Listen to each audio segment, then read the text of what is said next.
Black Politics TV, man. Who we got with us today? Yo, man, it's Jon The Robinson, man, here, man, minister at New Horizon Church of God in Christ, man. Definitely, man. So I'm gonna ask you like a word. I'm gonna say a word or a phrase, and then you tell me the first thing that comes to mind. Okay. All right, Lumberton. Home. Blue. Face. Pizza. Food. Family. Love. Definitely. LeBron. The GOAT. Top 5. So who is your top 5, man? Top 5. Basketball, the greatest. And I give you one honorable mention. So one six, but like six string player, but like I need Okay. that top 5. Okay. So is this position or player? This is just player all the time. I like to say no order because there's only one person that can be number one, in my opinion. But I ain't gonna disrespect you in your own house. But LeBron James. Hey, he's top 5. But we gonna go, man. Greatest players, man, that I ever had the pleasure of seeing, man. We'll go with Mike, MJ, the greatest, number 1 overall.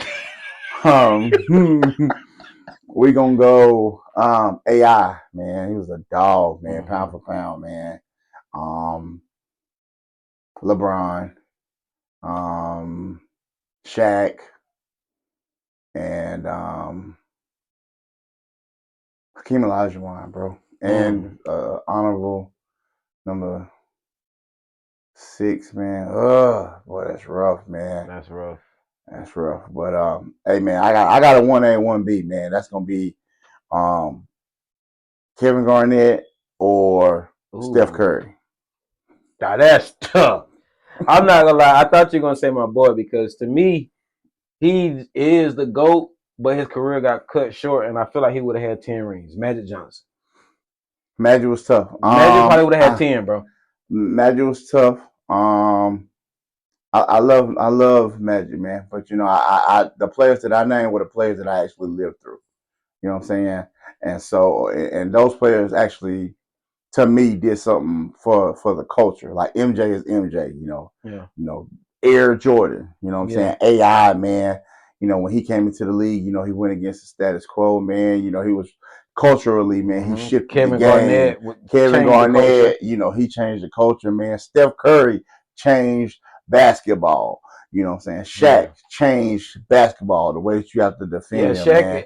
And what if, like, that's the craziest thing, because if somebody just would have updated Shaq bag just a little bit more, like they would have gave him just a little bit of dab of Embiid. Just a dab of Embiid. Like just that crossover and a 3 every now and then. Yeah. Shaq would have had 70, bro. Yeah.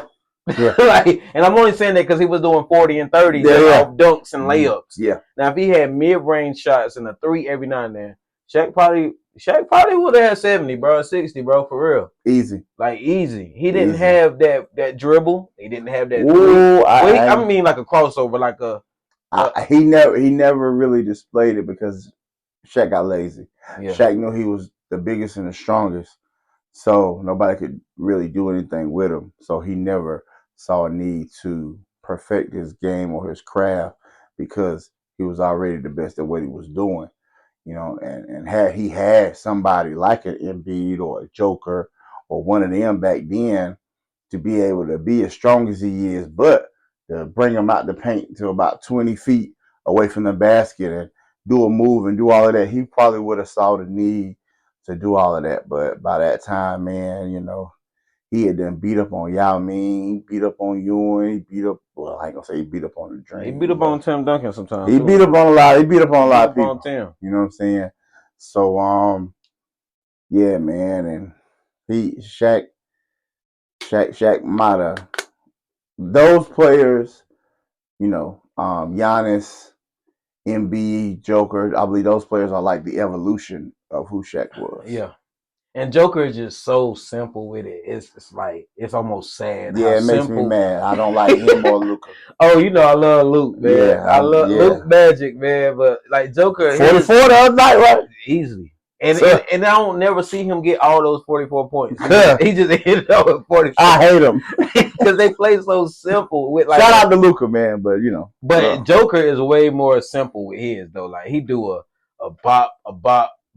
Like I'm like, come on. But bro. You know, and I think with players like that, man, they understand their body and positioning, and they know that if I get my hip in front of you, I can nothing else. I can shield you off to the point where you can't do nothing but foul me because you're gonna hit me from the side or from the back, especially with the whistle, man. So they can do a lot, man. And then they start to dominate the game within 10 feet from the basket. You know what I'm saying? So, you know, one cut and boom, that's the easy basket. And now you got backdoor screens and, you know, you got pin downs where they might dribble penetration and kick it out.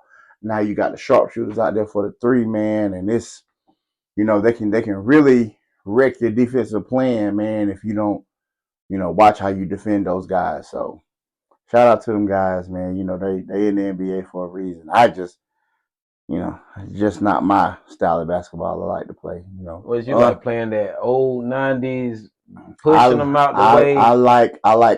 I grew hand checking, not defense. Huh? I understand that, and I ain't talking about hand checking, but I grew up watching athletic big men. You know, big men that could move and you know, they played soccer, and in the off season they took, you know, ballet practice, you know, to work on their balance and they, you know, body control. So, you know. So who are you referring to? Hakeem Olajuwon, Shaq, okay, Lonzo Mourning, trash. You know, Patrick Ewing, Patrick Ewing, trash. David Robinson, David Robinson, that's a monster. Like, he's a monster.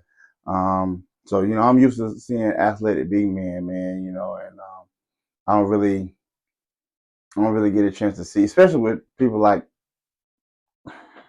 with Joker. Why, I'm about to ask you. So why did the Joker make you mad though? Because he big and he just be chilling. Because it look like he just wallow all over the court, bro. And he just pissing me off, bro. Right. And I just don't. You know, he's not one of my. I like Embiid, man. He do the slowest crossovers. Exactly, and I'm not used to that, bro. Because I'm used to Kevin Garnett and Sean Kemp and them. You know, players that can move. He be laying it up. He don't even be dunking. Yeah, he's 7 foot. He lay it by like you know. But I get it, you know, taking it easy on your knees and stuff, man. I get it, so I don't be tripping. I understand that too. You know, injury is a big part of sports, but nah, man. If I got my choice, if I'm starting my team that say pick a center, I'm picking Embiid over Joker. You know what I'm saying? It's just what is one athlete that you feel like if they wasn't injury prone, they probably would have had the best career. In my opinion, I say Grant Hill. I like Grant Hill, even though he's from Duke. Grant Hill was dope, man. But to me, man, when T-Mac got that rock, bro, it was over. Oh, you know T-Mac was injury prone? Yeah. Oh, I didn't know that. Yeah, T-Mac, man, Tracy McGrady, bro. Like, you know, and shout out to Gilbert Arenas and them, man. They talk about it, you know, and you know, T-Mac was the man. So, and that's just from me. That's just the eyeball test, man. It's just me watching, like, just to see him do his thing on the court, man, and score from wherever he wanted to score from, jump from wherever he wanted to jump from. Yo, T-Mac was a monster, man. So when it comes to fathers, like a lot of people know that you're a great father. A lot of people know that LeBron James is a great father. And so, like, how do you feel about fatherhood? And is there any words of wisdom that you want to give? Because I got to give a big shout out to like men like you, LeBron, Barack Obama. Like, you know, you got to put when you say fathers, like you got to put people like that in a trophy case. So, like, what advice or any like knowledge you would give to new fathers out here to aspire to be like you, Barack and LeBron?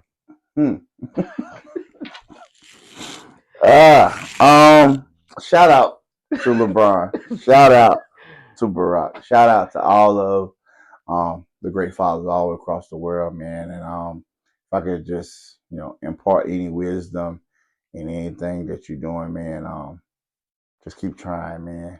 Like your kids deserve it. You know what I'm saying? And they need you. You know what I'm saying? So make sure you show up for them, regardless of what obstacles or things that may be in your way, man. Just keep trying, bro. Like just keep trying, man, because your kids ain't gonna know what struggles that you had to go through. The only thing they're gonna remember is that daddy was there. If I called him, he showed up. If I needed him, I seen him. If I had to have it, I had it. All the arguments, with the women who helped you, who are helping you, raise these children, man, they ain't gonna know about that. They ain't gonna remember that. And I believe that it's our job as fathers to make sure that they don't remember that. Just make them remember that daddy was always there whenever you needed him.